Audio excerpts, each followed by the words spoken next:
This House of Learning lecture is part of an exhibition on World War I that is in the Special Collections Library.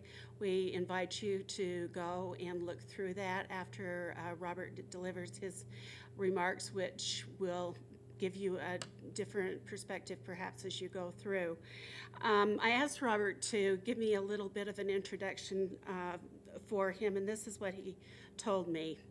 Being about as far as you can get from the Western Front, Robert Means was born and raised in Provo and was a typical terrible teen until he stumbled on the writings of the Great War poets. He was still a terrible teen, but now he had a model for being better. Robert would like to dedicate his lecture to all the young men and women who are serving away from home, including his son Richard, who at this moment is flying to the Philippines to begin his LDS mission. Robert.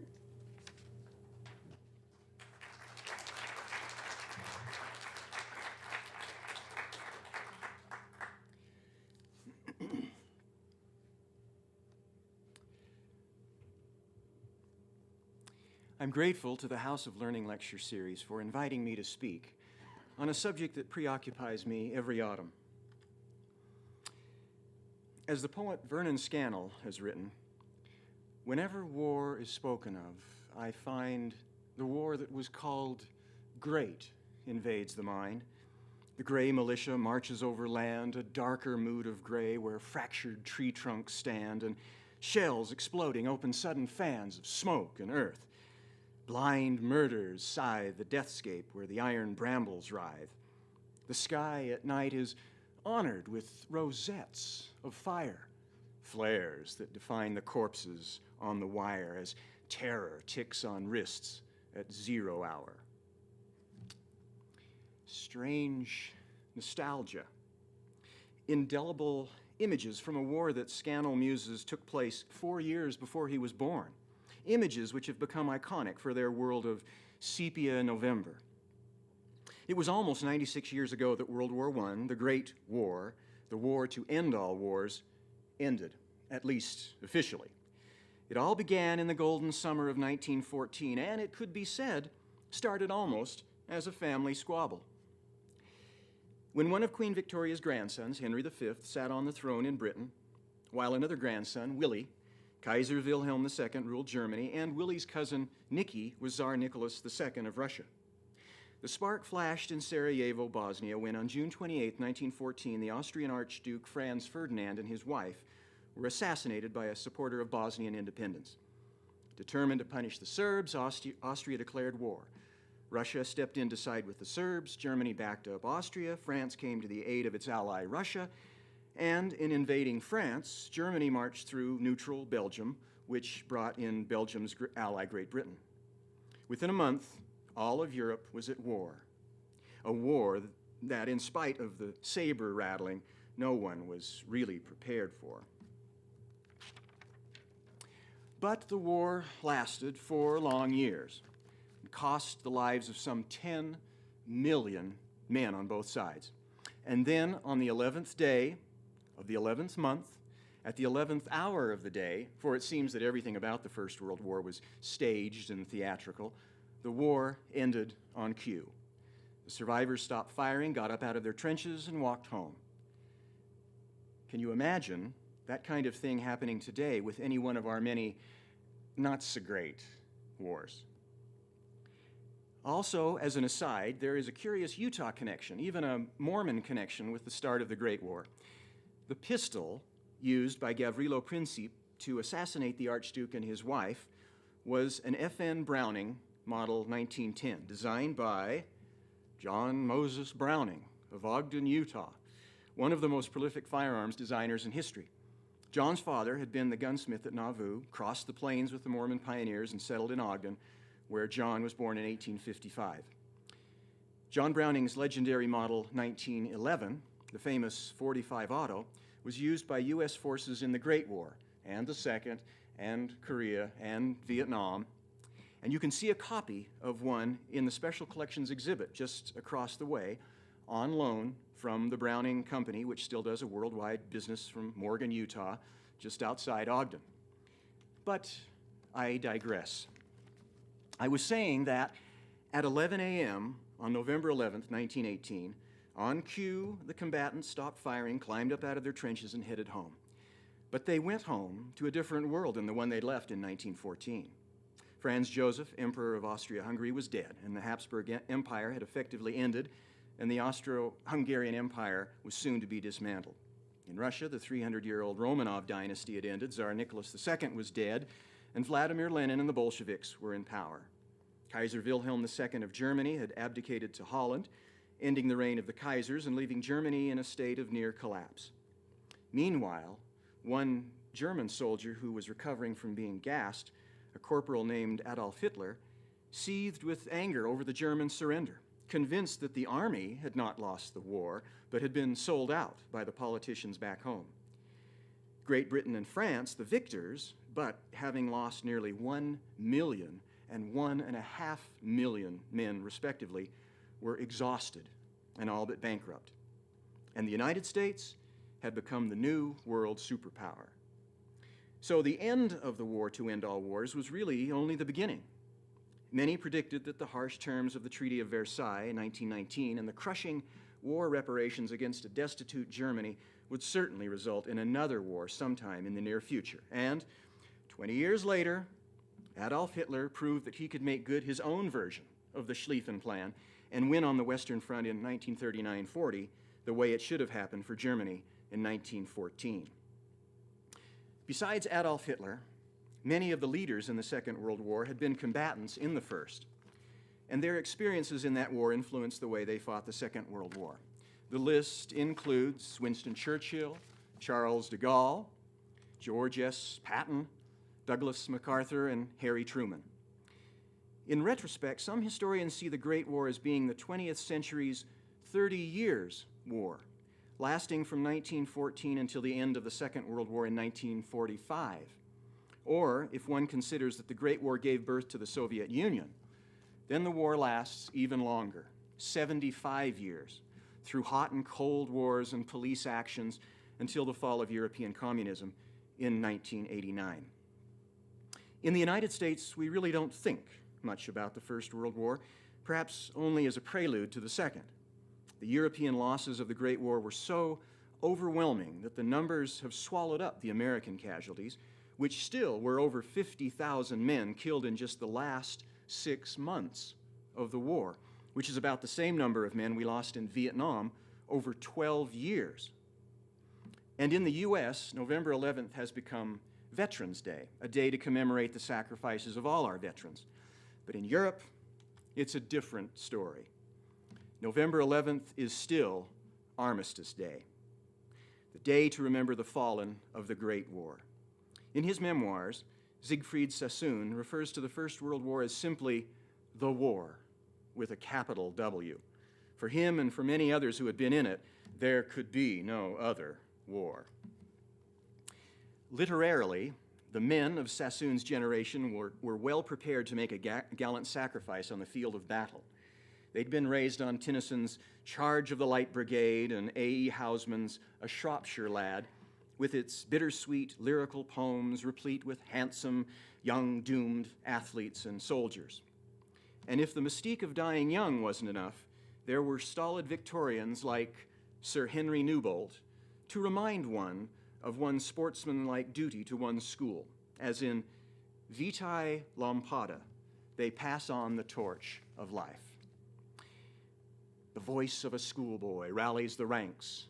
Play up, and play the game. This they all, with a joyful mind, bear through life like a torch in flame, and falling, fling to the host behind. Play up, and play the game. Perhaps Newbolt helped to inspire the British tradition of kicking a soccer ball into no man's land to begin an offensive. Since these sentiments are over 100 years old, it's a good thing to remind ourselves that at the time they were, indeed, very sincere. There was no double meaning in this importance of being earnest. But modernism, with a capital M, was beginning to change things. Dr. Jerica Watts will be giving a future House of Learning lecture on modernism and the Great War, and so it's enough for me to say that the coming of the Great War was seen by some to be a needed cleansing from the degenerate and dangerous radical ideas of modernism. As Isaac Rosenberg expressed in his poem on receiving news of the war, the curse of war would be a blessing to society, if not to all creation. Oh, ancient crimson curse, corrode, consume, give back this universe its pristine bloom. On a personal level, Rupert Brooke, a rock star in his day 100 years ago when poets were the rock stars, painted romantic images of the war as a welcome chance for personal purification in his ironically titled sonnet, Peace. Now God be thanked, who has matched us with his hour and caught our youth and wakened us from sleeping with hand made sure, clear eye and sharpened power to turn as swimmers into cleanness leaping, glad from a world grown old and cold and weary. Leave the sick hearts that honor could not move, and half men and their dirty songs and dreary, and all the little emptiness of love.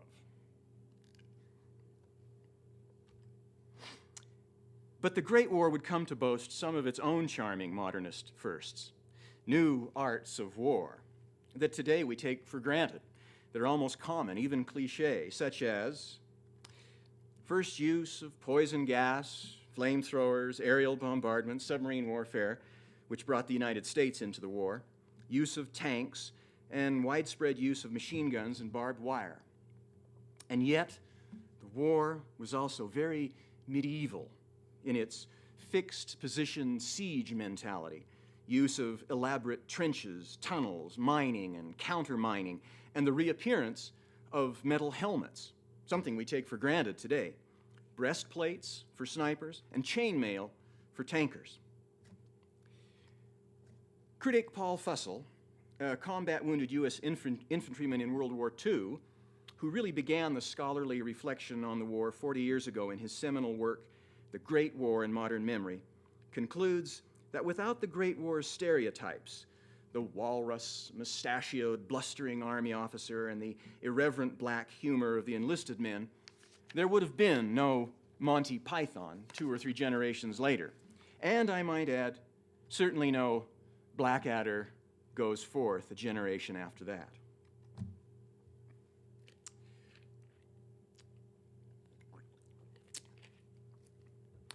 A year-by-year rundown of the Great War reads like William Blake's Songs of Experience, Songs of Innocence and Experience. Good intentions, and then hope abridged.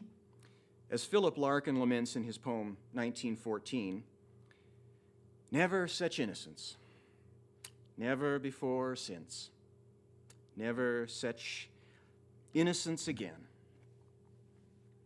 1914.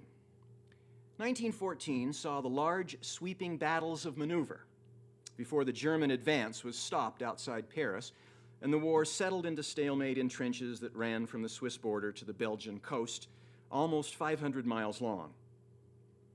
Early war poetry, like Thomas Hardy's Men Who March Away, sought to bolster the faithful.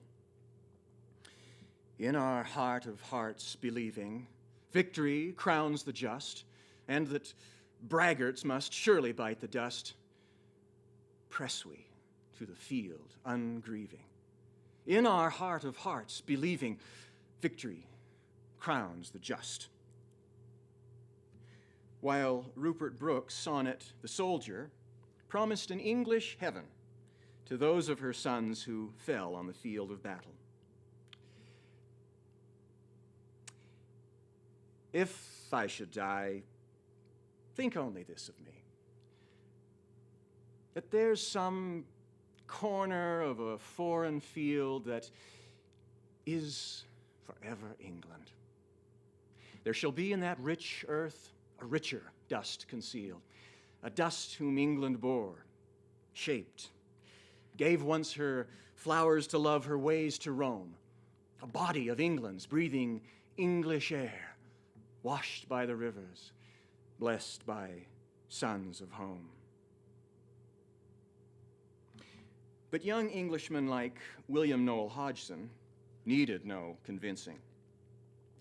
Typical of this unique generation of romantic but responsible young gentlemen, Hodgson reflected on his privileged life and subsequent duty in a poem entitled The Call. We have dwelt in Arcady long time, with sun and youth eternal round our ways. And in the magic of that golden clime, we loved the pageant of the passing days.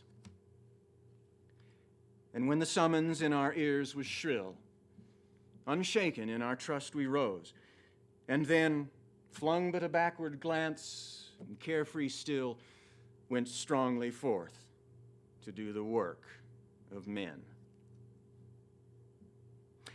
As Siegfried Sassoon aptly concluded in his memoirs, the exploitation of courage was the essential tragedy of the war and a crime against humanity. In 1914, James E. Talmage began work on his masterpiece, Jesus the Christ. And as the first year of the war ended, the remarkable Christmas truce of 1914 broke out along the Western Front. The Germans put up Christmas trees and began singing Stille Nacht, Heilige Nacht. And before higher up could stop the fraternization, the two sides had come up out of their opposing trenches and were exchanging souvenirs, addresses, and food. And, of course, there were soccer games between the two armies. There would never be such a spontaneous show of genuine goodwill again in any war. Paul McCartney cast himself on both sides of the truce in his 1983 music video, Pipes of Peace. And, of course, the Mormon Tabernacle Choir with Walter Cronkite assuring us, and that's the way it was, used the Christmas truce of 1914 as the setting for their Christmas fireside in 2002. Critic Paul Fussell described the truce as the last twitch of the 19th century. By that I mean it was the last public moment in which you expected that other people were nice. Some of you might have read the title of this lecture, Strange Nostalgia, and thought to yourselves, did he say strange neuralgia? Well, you would have been right. For a neuralgia, a stabbing, burning pain, and a damaged nerve is just what the Great War has left us. For while the 19th century might have died with the Christmas truce of 1914, the twitches from the Great War continue for those that live on after it. 1915. 1915 saw Rupert Brooke buried on the island of Skyros in the Aegean Sea, having died on his way to the disastrous campaign at Gallipoli. Poison gas was used for the first time, introduced by the Germans at the Second Battle of Ypres, April to May. And it was also at the Second Battle of Ypres that Lieutenant Colonel John McCrae, a Canadian medical officer, wrote the war's most famous poem, In Flanders Fields, inspired especially by the death of a fellow officer. McCrae would virtually work himself to death tending the wounded. He died of pneumonia in the last year of the war. Notice in his poem the recurrence of Newbolt's torch of life. In Flanders Fields, the poppies blow between the crosses, row on row that mark our place. And in the sky, the larks, still bravely singing, fly, scarce heard amid the guns below. We are the dead. Short days ago we lived, felt dawn, saw sunset glow, loved and were loved, and now we lie in Flanders Fields. Take up our quarrel with the foe. To you from failing hands we throw the torch. Be yours to hold it high. If ye break faith with us who die, we will not sleep, though poppies grow in Flanders Fields. As the war descended into trench stalemate, filth, rats, shelling, and poison gas, war poetry began to shift from portrayals of soldierly death in the abstract to descriptions of death as it really was, as in Wilfred Owen's famous poem, Dulce et decorum est, a Latin line from Horace that translates, "It is sweet and fitting to die for your country."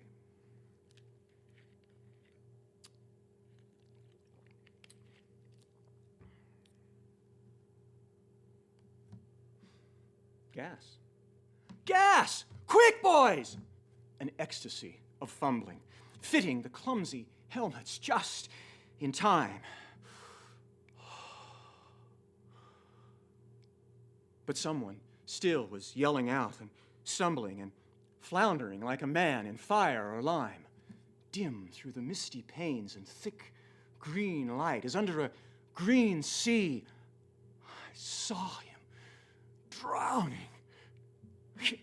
In all my dreams, before my helpless sight, he plunges at me, guttering, choking, drowning. If in some smothering dreams you too could pace behind the wagon that we flung him in and watch the white eyes writhing in his face, my friend, you would not tell with such high zest to children ardent for some desperate glory the old lie, dulce et decorum est, pro patria mori.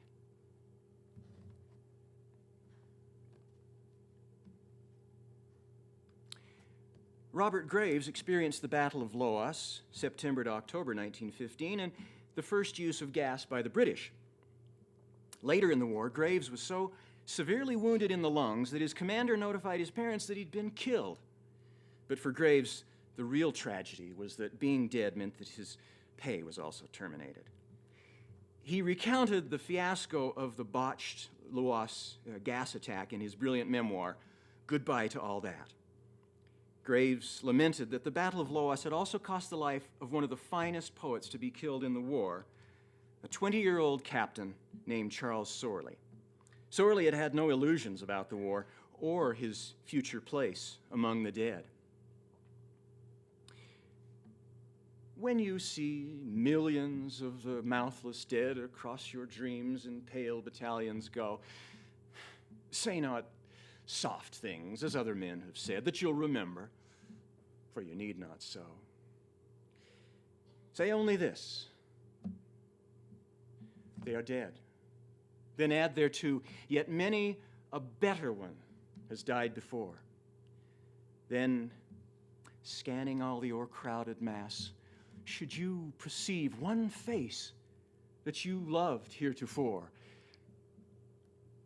it is a spook. None wears the face you knew. Great death has made all his forevermore. And yet, men like William Noel Hodgson showed remarkable spiritual resilience under the worst circumstances. Hodgson composed a poem entitled Back to Rest after fighting at Loos, where he had won the Military Cross.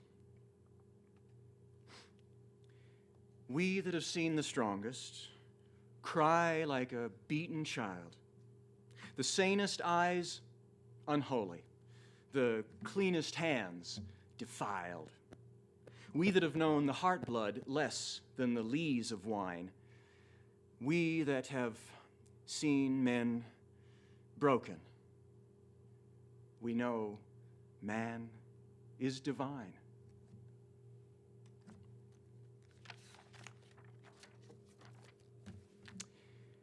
(1916).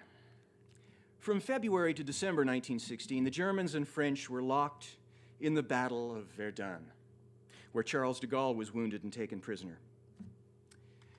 German General Erich von Falkenhayn wagered that the French would never surrender the historic forts surrounding the city, and he was right. Falkenhayn boasted that at Verdun he would bleed France white. Oddly, however, he never seemed to consider that to accomplish this might also require bleeding Germany white. This is exactly what happened. The Great War also made popular the phrase, war of attrition. Verdun was the longest sustained battle of the war, resulting in almost 1 million French and German casualties. Now, what was it that Sassoon said about the exploitation of courage?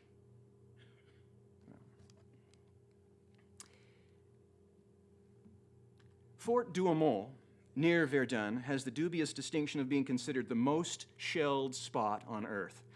It's estimated that 100,000 high-explosive artillery shells rained down on the fort during the battles, where it changed hands from the French to the Germans and back to the French again. 100,000 seems to be the number when it comes to Fort Douaumont, as it's estimated that it cost the lives of 100,000 Frenchmen to retake the fort, fighting hand-to-hand in the fort's pitch-black concrete tunnels, deafening with amplified explosions and gunfire, and choked with fumes and dust.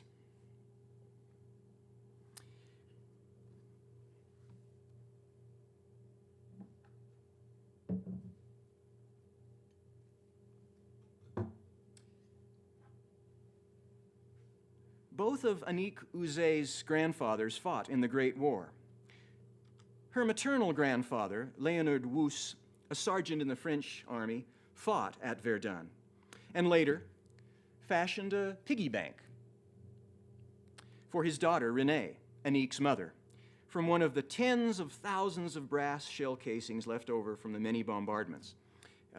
Annick's other grandfather also fashioned this cute little mini pitcher from an individual rifle cartridge round. Annick's brother in Dunkirk was good enough to send me an example of such curious folk art. This shell casing has been made into a vase, or a vase if you prefer, and while the artist used a shell casing from World War II, it's essentially the same French 75 made famous in the Great War. Dare I say, strange nostalgia.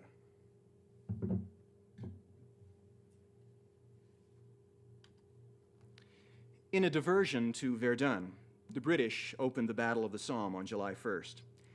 The Battle of the Somme would slog on until November, burning itself forever into the British psyche. Professor George Tate described the scope of the attack and losses.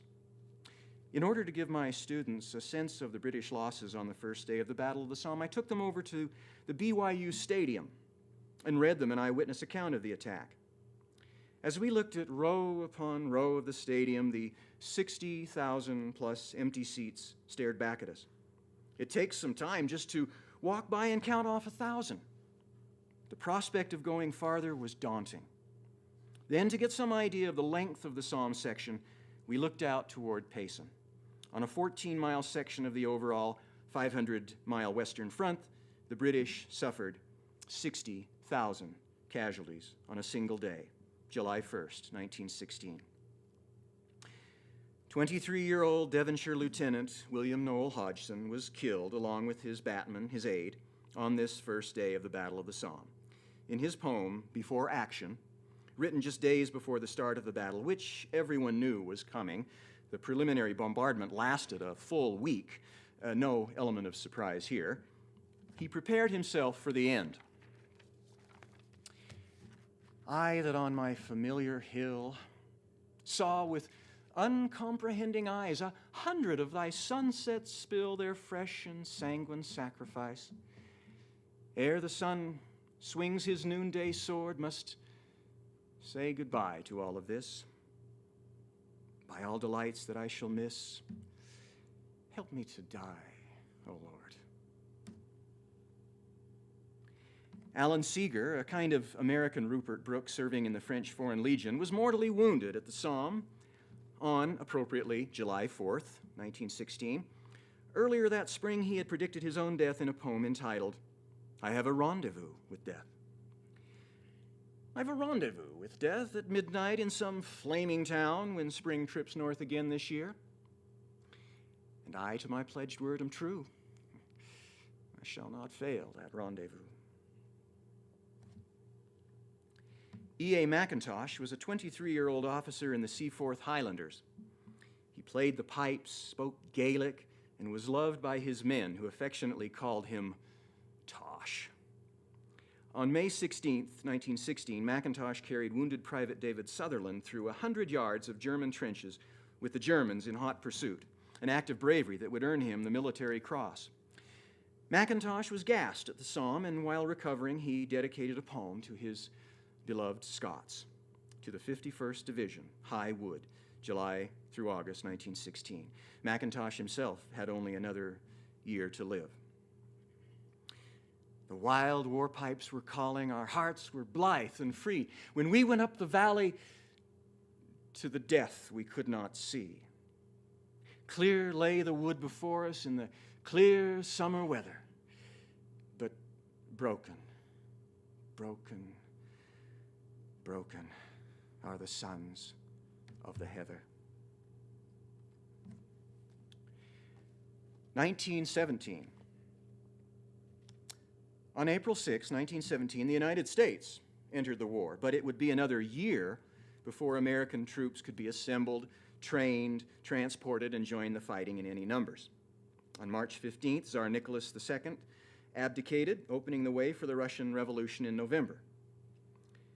Siegfried Sassoon was recovering from a bullet wound he'd suffered in April and having hallucinations of the dead crawling around his hospital bed. He decided to take a personal stand against the war and, together with Bertrand Russell, formulated and published a soldier's declaration on June 5th, 1917. I am making this statement as an act of willful defiance of military authority, because I believe that the war is being deliberately prolonged by those who have the power to end it. On behalf of those who are suffering now, I make this protest against the deception which is being practiced on them.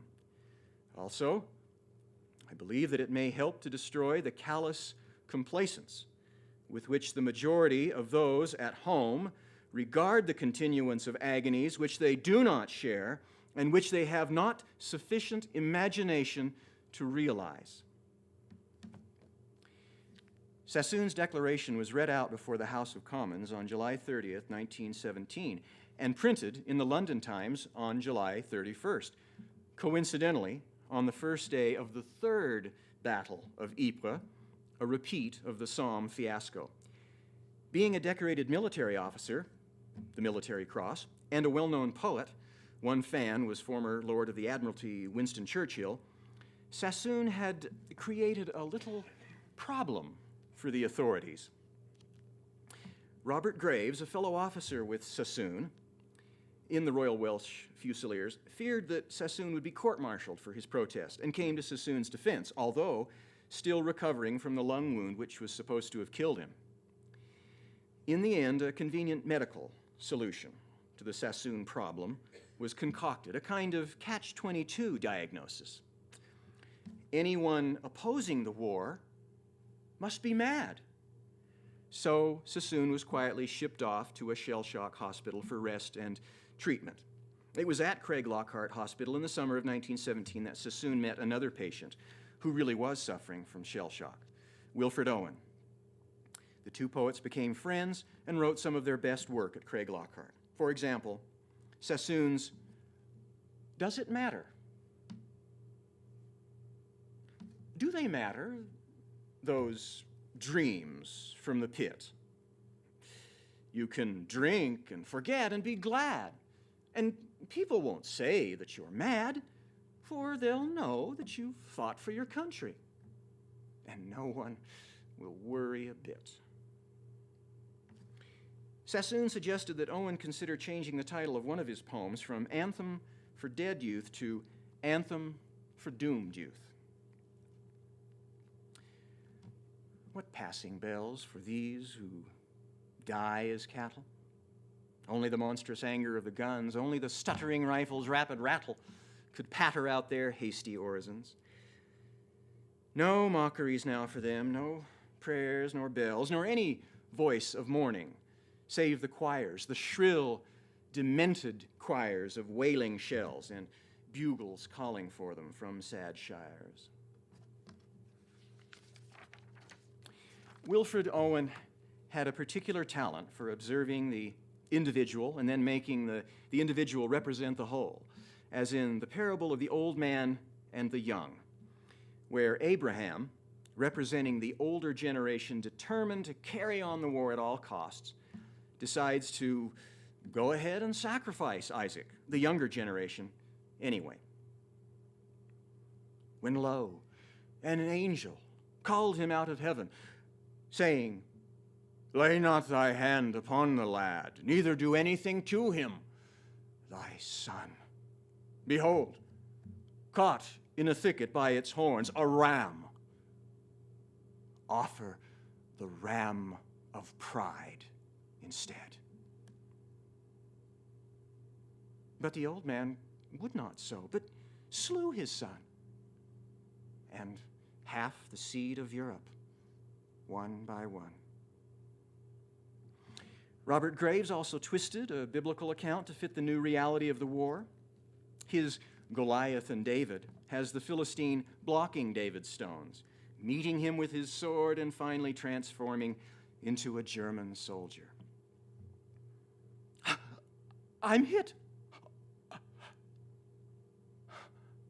I'm killed," young David cries, throws blindly forward, chokes, and dies.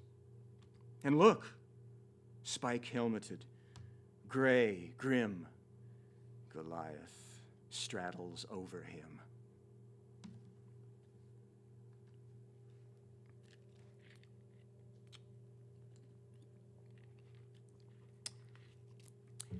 (1918). In March of 1918, the Germans began a series of successful offensives along the Western Front that foreshadowed the Blitzkrieg lightning war of the Second World War. Fortunately for the Allies, the German army by this time did not have the reserves to maintain its gains, and American troops were now arriving at the front to plug the holes. Poet Isaac Rosenberg was killed on April Fool's Day, 1918. A great war poet completely out of the mold, being an enlisted man, Jewish, and an admittedly clumsy soldier, Rosenberg developed an eye for the ironies of the war, as expressed in his Break of Day in the Trenches. The darkness crumbles away. It is the same old druid time as ever. Only a live thing leaps my hand, a queer, sardonic rat, as I pull the parapet's poppy to stick behind my ear. Droll rat. They would shoot you if they knew your cosmopolitan sympathies.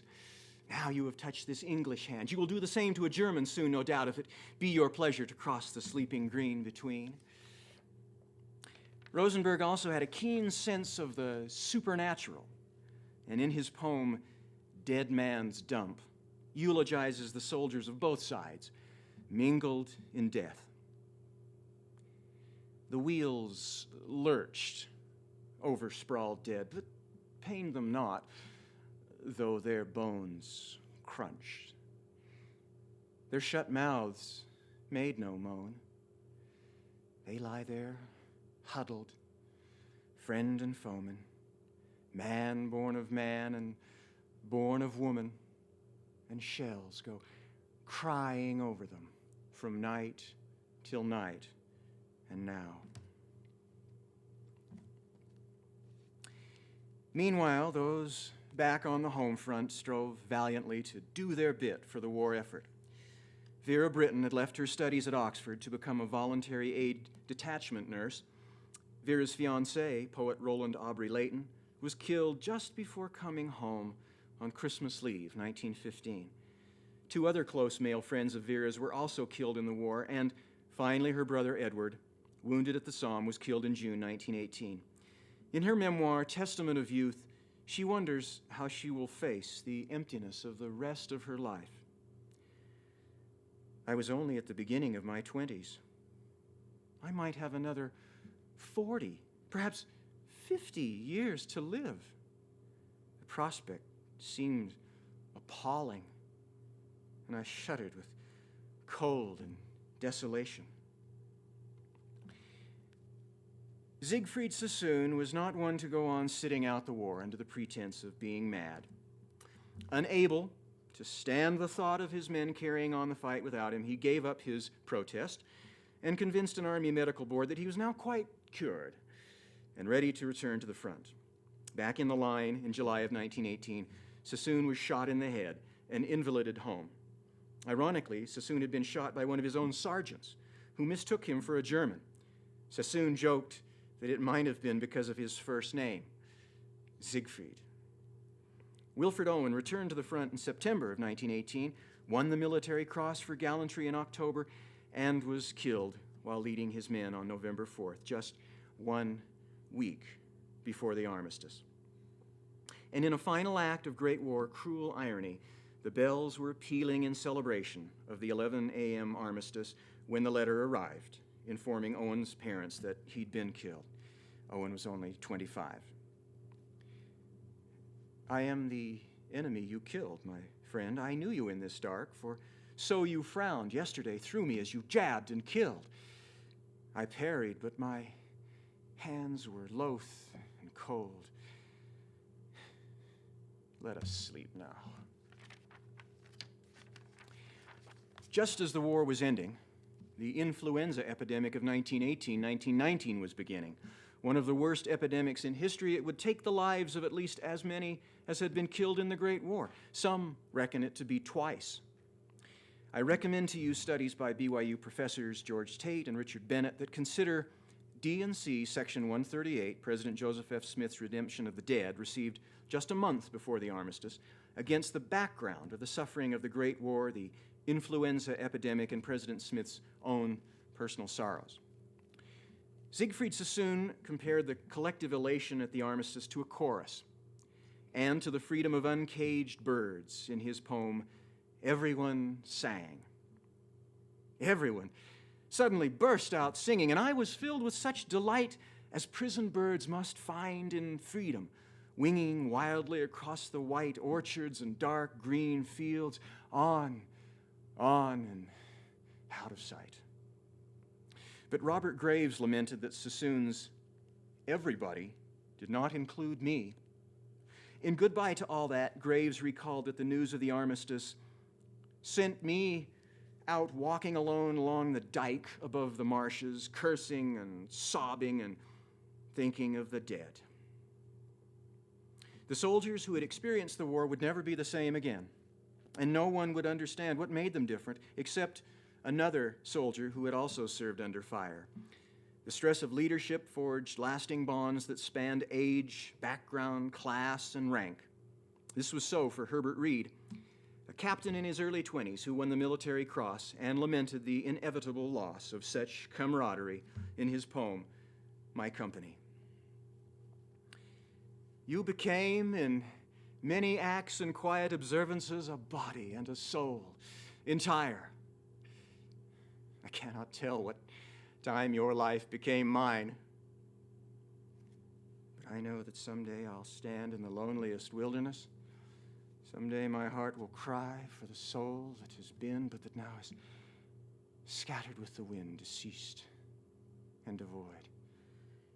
I know that I'll wander with a cry, oh, beautiful men, oh, men I loved, oh, whither are you gone? My company.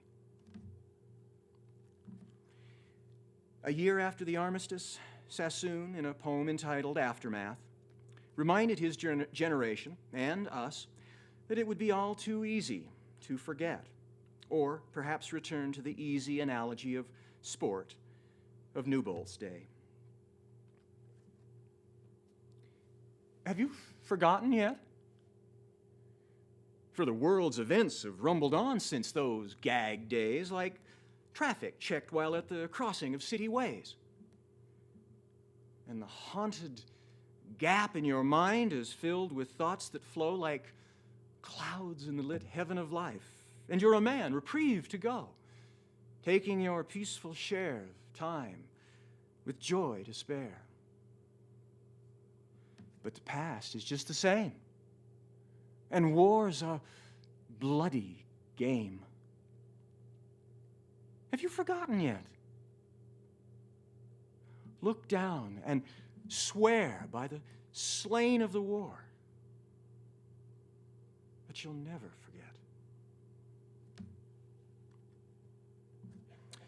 Lest we forget, as Rudyard Kipling wrote, having lost his only son John in the war, and many have faithfully kept the vigil, like poet Vernon Scannell and other old soldiers, including Paul Fussell, who look back to the First World War as the archetype.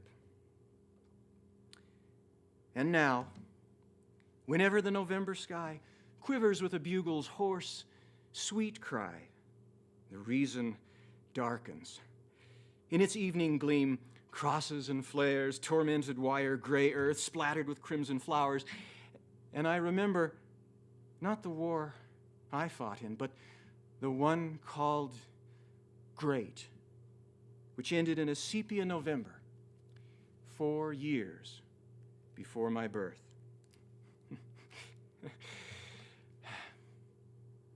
Strange nostalgia. Thank you.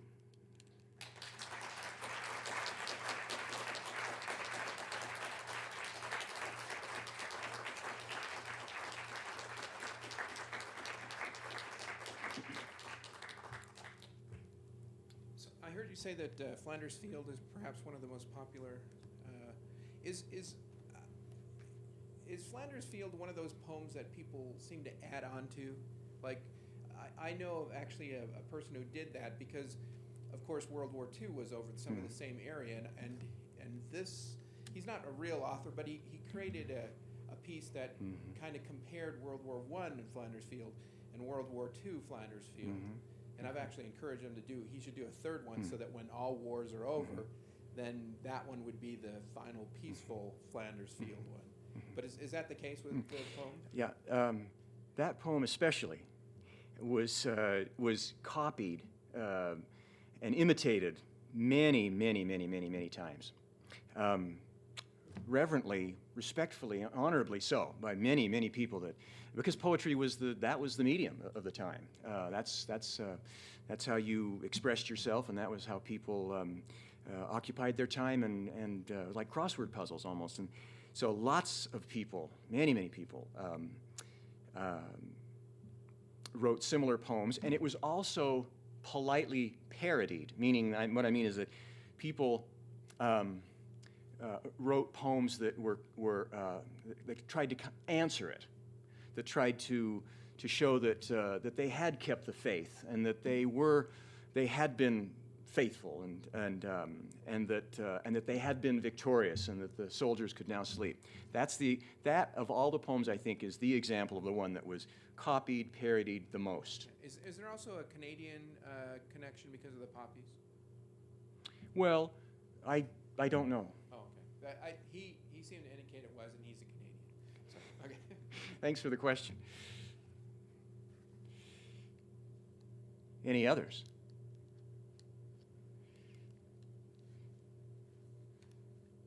Maybe if the microphone is an impediment, is an obstacle, if you want to just ask one from the audience, I can repeat your question into the mic.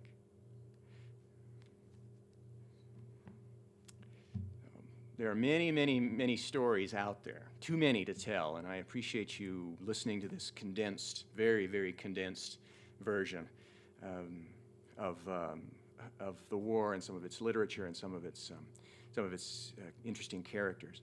And I'd encourage you to read more and also to visit the exhibit that's across the hall and take a look at that John Browning pistol while you're there. Okay, thank you very much for coming.